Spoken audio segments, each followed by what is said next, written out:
Aujourd'hui, nous allons traiter un exercice de la classe de terminale. Donc, nous allons traiter l'exercice numéro 3. Dans cet exercice, le plus important, c'est-à-dire ce que vous devez connaître avant de traiter cet exercice, ça se résume en 4 points. C'est-à-dire si vous maîtrisez bien la relation fondamentale de la dynamique, la relation indépendante du temps, c'est-à-dire la variation de la vitesse au carré est égale à 2 fois l'accélération multipliée par la variation de la position au carré. Et troisièmement, la détermination des équations horaires. Et enfin, lorsque vous avez terminé votre équation horaire, vous allez enfin déduire votre équation cartésienne.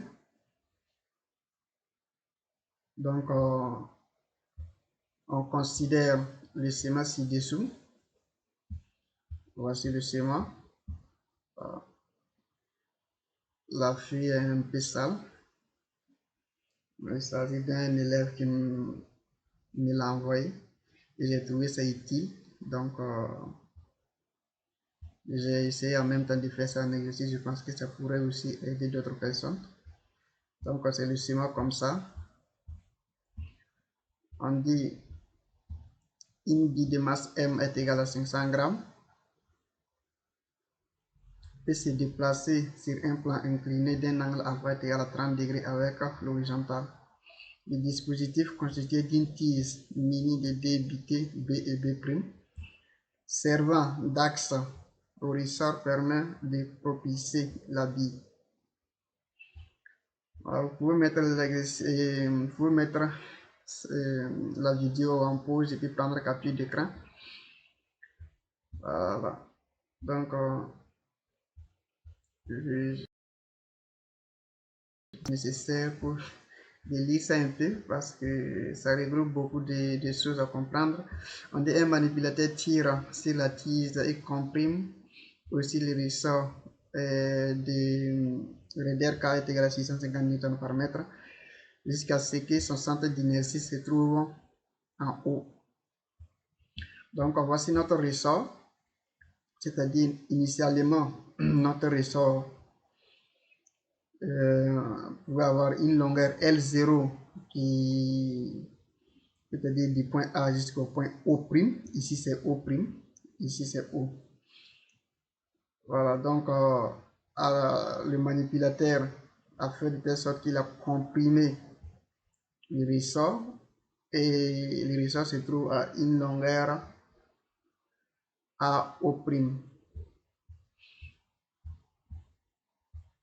Maintenant, on dit en lâchant sans vitesse initiale. Donc, sans vitesse initiale, c'est très important. C'est-à-dire sans vitesse initiale, ça veut dire que la vitesse initiale est égale à 0.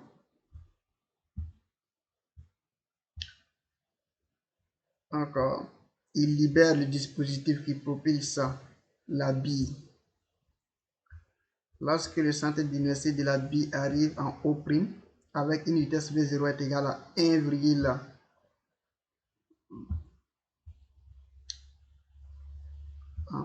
c'est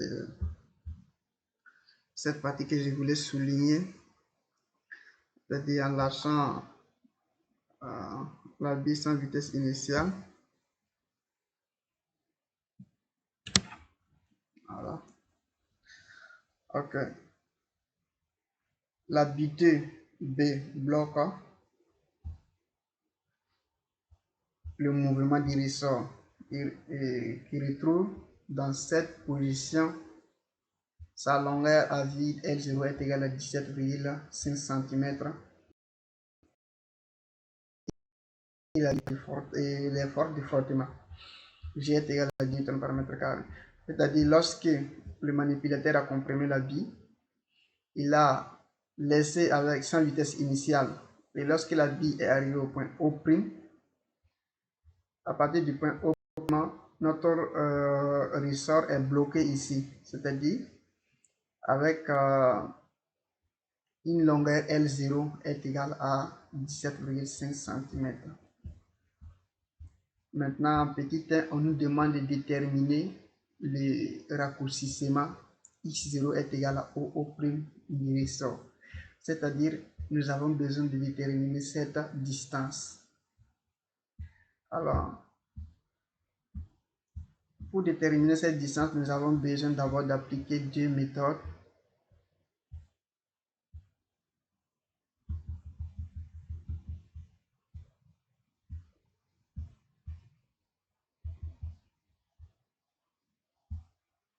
C'est-à-dire, bon, j'ai énuméré les données ici.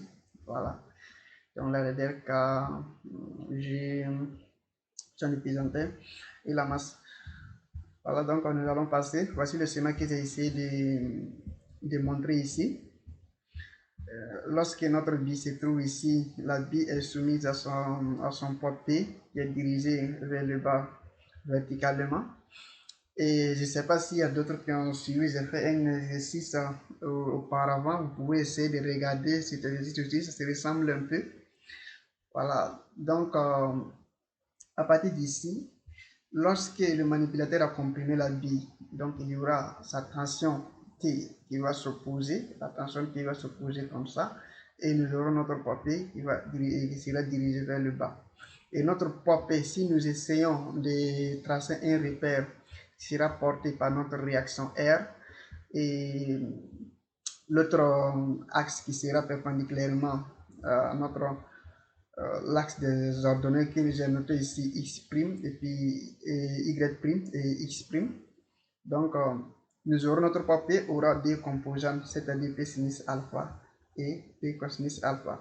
Tel que notre P sinus alpha ici se trouve dans la partie négative, c'est-à-dire P sinus alpha est égal à moins P sinus alpha porté par x en vecteur. Et voilà, P cosinus alpha aussi est égal à moins P cosinus alpha porté par y' en vecteur, c'est-à-dire y'. Donc, nous allons essayer en première position pour déterminer notre raccourcissement x0 qui est égal au prime du ressort. Donc, nous allons appliquer d'abord la relation fondamentale de la dynamique, c'est-à-dire la somme des forces extérieures qui est appliquée à notre bille est égale à m fois l'accélération. Donc, si nous essayons, nous aurons notre poids P plus la réaction R plus la tension T qui est égale à M fois A. Donc, ici, nous sommes en train de résoudre l'exercice à partir du moment que notre manipulateur a lâché la bille. Voilà. Donc, lorsqu'il va lâcher la bille, nous avons notre tension T qui sera dans ce sens-là. Voilà. Et puis le poids P qui est dirigé vers là. Et maintenant, nous aurons, si nous essayons de faire la projection suivant l'axe AB que nous avons nommé l'axe X', alors nous aurons P sinus alpha moins P sinus alpha plus T est égal à M fois A, l'accélération, puisque ici nous avons notre T qui se trouve dans le sens de X', et notre T. Tandis que notre P se trouve dans le côté négatif. Donc, on aurait P sinus alpha est égal à moins P sinus alpha porté par I'. Et notre T aussi sera porté par I', plus T porté par I' tout simplement. Voilà, notre réaction R n'aura aucune composante suivant l'axe X', puisque ils ont dit qu'il n'y a pas de frottement. Donc, la partie tangentielle est nulle. Il n'existe uniquement que la partie normale qui est égale à notre R ici. Voilà, je pense que c'est très compréhensible. S'il y a des choses que vous ne comprenez pas, vous pouvez laisser en commentaire et on va essayer de résoudre ça ensemble. Voilà, donc à partir d'ici, nous aurons notre moins P sinus alpha plus T est égal à M fois A.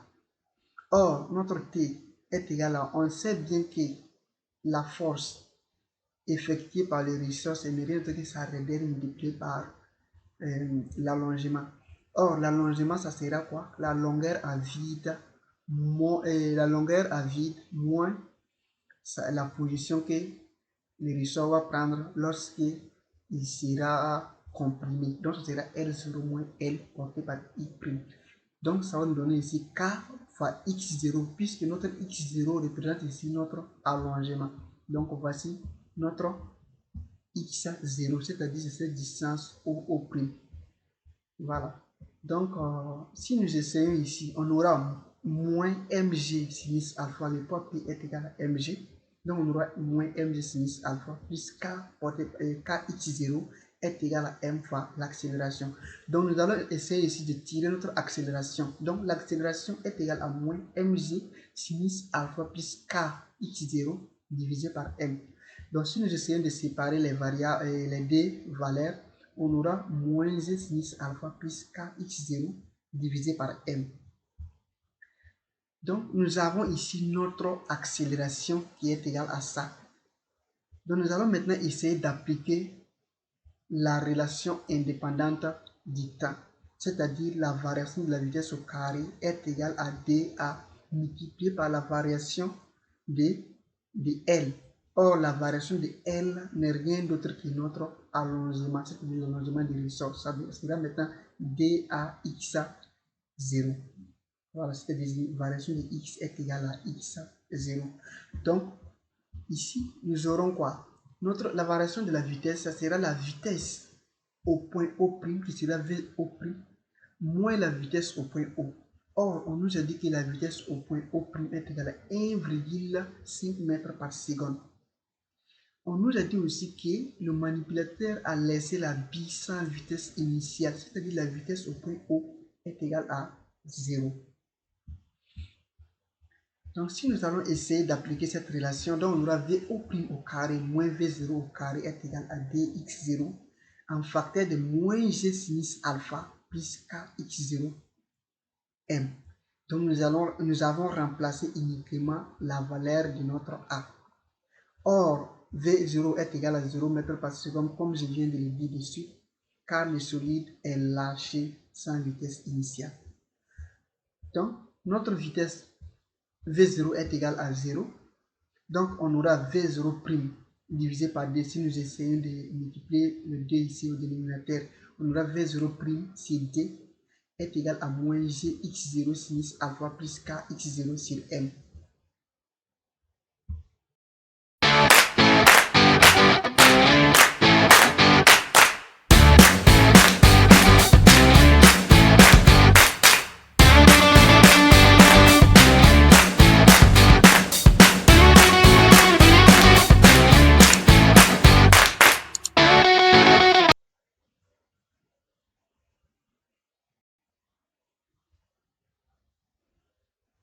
Donc, on aura V0' x carré et V0' au carré si D est égal à moins Gx0 sinus alpha plus Kx0 carré sur M. Donc, ce qui implique à dire que K sur M, x0 carré, moins G, x0 sinus alpha, moins V0' au carré sur D est égal à 0. Si nous essayons, comment dirais-je, d'amener cette valeur-là dans la partie droite. Voilà, donc, si nous faisons en même temps aussi l'application numérique, on remplace K par sa valeur qui est 650, M ça fait 500 grammes, donc ce qui nous donne 0,5 kg, moins 10 fois sinus de 30 degrés fois notre x0, moins 1,5 au carré, c'est-à-dire la vitesse de V0' au carré. On nous a dit que la bille arrive en O' avec la vitesse 1,5 mètres par seconde, divisé par D est égal à 0. Donc, si vous faisiez l'application numérique, vous allez trouver 1300 x0 carré moins 5 x0 est égal à 1,125 est égal à 0. Donc, nous allons essayer de diviser par 5. Donc, si nous divisons par 5, on va trouver ici 260 x0 carré moins x0 est égal moins x0 moins 0,225 est égal à 0. Donc, ici, nous avons une équation du second degré. Donc, on a ax carré plus b plus c est égal à 0. Donc, nous allons essayer maintenant de résoudre cette équation-là et déterminer les valeurs de x0. À travers les valeurs de x0, nous saurons quelle sera la meilleure valeur, puisque nous savons bien sûr que notre élongation x0 sera une valeur positive, puisque ça sera L0 moins la valeur qui a été comprimée, qui serait toujours inférieure à L0. Donc, notre delta est égal à moins 1 au carré, c'est-à-dire B au carré moins 4AC. Donc, moins 4 multiplié par A fois C. Donc, on trouve que delta est égal à 225. Donc, x0', notre x0', comme j'ai nommé ici, c'est-à-dire la première valeur de x0, est égale à 1 moins racine de 235 divisé par d fois A. Donc, ça serait négatif puisque la racine de 235 est supérieure à 1. Donc, cette valeur est négative.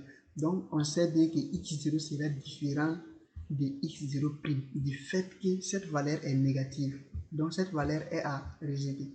Donc, on va essayer de déterminer la deuxième valeur x0' et x0 second, qui est égal à 1 plus racine de 235, c'est 2 fois 260, ce qui va nous donner 0,033 mètres. Donc, ce que vous devez retenir ici, c'est que toutes les valeurs doivent être en première position et notées en notation internationale en fait. Voilà, donc on aura 0,031 mètres. Si nous voulons convertir ça en centimètres, il suffit seulement de multiplier par 100. Donc, ce qui va nous donner 3,1 cm. Donc, ce qui implique que notre x0 est égal à x0 second. D'où x0 est égal à 3,1 cm. Donc, c'est la première question comme ça. On nous a demandé de déterminer l'élongation x0.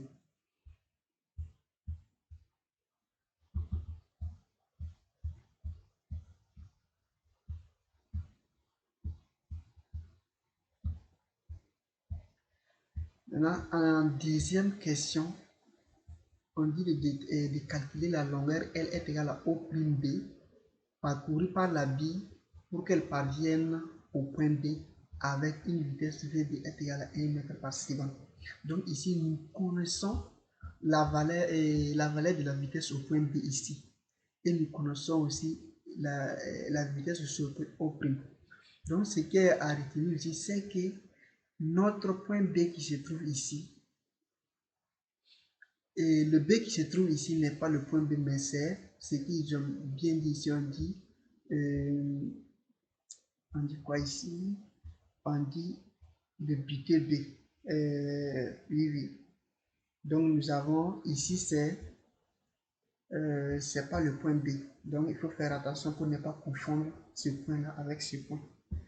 Voilà. Donc ici aussi, nous allons toujours appliquer la même méthode. C'est-à-dire, nous allons essayer toujours d'appliquer, de faire la relation fondamentale. Et puis après avoir fait la relation fondamentale, nous allons déterminer notre accélération A. Et puis nous allons maintenant essayer de déterminer l'élongation A. Ok, donc on dit de calculer la longueur A' et O'B. Donc la relation, nous allons appliquer toujours la relation indépendante du temps qui sera VB au carré moins V0 et prime au carré est égal à D A alpha. Alors, nous allons l'appliquer tout simplement entre ces deux points-là, entre O' et puis B. Puisque ici, ce qu'il y a à retenir, c'est que la bille est en train de la bille est en train de monter. Vous voyez, non? La bille est en train de monter. Donc forcément, l'accélération sera en train de diminuer. On ne peut pas avoir la même accélération entre O' et la même accélération ici. C'est pas possible. Et en plus, on nous a dit qu'à partir du point O', c'est-à-dire la bille n'est plus soumise à... Il n'y a plus de ressort. C'est-à-dire la bille est soumise uniquement à son poids P. Il n'y a que le poids P ici. Donc ici, vous devez faire attention à ne pas essayer de prendre encore même accélération qui se trouve ici là pour travailler avec. Ce ne sera pas la même accélération, c'est pas possible. Puisque nous sommes en train de monter, nous sommes en train de... en fait, il y a des contraintes qui empêchent la bille d'effectuer son mouvement librement. Alors, puisque nous avons bien dit que c'est un plan incliné. Donc, si nous essayons maintenant d'appliquer la relation fondamentale de la dynamique, la somme des forces extérieures est égale à MA. Ici, ce sera R plus P uniquement est égal à M fois A. Donc, on dit que le mouvement du ressort est bloqué. Donc, alors T est égal à vecteur nul, il n'y a pas de tension. Donc, en projetant sur l'axe AB, comme auparavant, on aura moins mg sinus alpha est égal à M fois A. C'est uniquement le poids P. Et le poids P sera divisé comme de la manière qu'on avait déjà montré auparavant. Donc, on trouve que notre A est égal à moins de sinus alpha. On sait bien aussi que sinus de 30 degrés, c'est 1,5 et G est égal à 10. Donc, notre accélération s'appelle moins 5 mètres par seconde au carré, ce qui est vrai, puisque la bille est en train de subir, il y a des contraintes qui l'empêchent de se déplacer. Donc, forcément, l'accélération, ce ne sera pas, la bille ne va pas connaître une accélération, mais ça sera une décélération. Donc, ici, notre accélération, ici, c'est une décélération parce que parce qu'elle est négative. Donc, d'après 1, on a VB carré, ce que j'avais posé auparavant, j'ai mis les deux relations ensemble au début. Voilà. Donc, ça sera VB carré moins V au prime au carré égal à D fois l'accélération, c'est-à-dire l'accélération qui est moins G sinus alpha fois L. Donc, notre L ici est égal à VB carré moins V au prime carré sur moins DG sinus alpha. En faisant l'application numérique, on trouve que L est égal à 1 moins 1,5 au carré. 1 au carré, ce n'est rien d'autre que 1. Donc, c'est moins 2 fois 10 sinus alpha. Donc, ça sera tout simplement moins 2 fois 5. Ça sera moins 10 en bas ici, puisque notre sinus de 30 degrés, c'est 0,5. Donc, ça va nous donner 0,125 mètres. Si nous multiplions par 100 pour transformer ça en centimètres, on aura 12,5 cm. C'est-à-dire notre L, le point L, c'est-à-dire la distance entre O' et B est égale à 12,5 cm. Or, on nous a bien dit aussi que la distance entre A et puis O, ça fait combien? Ça fait, et puis O', qui est la longueur L0, ça fait 17,5 cm. Donc, si nous voulons la distance AB, ce serait tout simplement la distance AO' qui est égale à L0 plus la distance O'B. Donc, nous voulons déterminer notre accélération et notre longueur B. Donc, on va essayer maintenant de déterminer maintenant de passer à la question numéro 3. On nous dit en question numéro 3, en question numéro 2, d'établir dans le repère O1IJ les équations horaires du mouvement de la bille au-delà du point B. Après avoir établi les équations horaires, on nous demande d'en déduire l'équation cartésienne. On prendra pour origine des temps l'instant où la bille arrive en B. Donc, voici notre point O1 qui se trouve ici.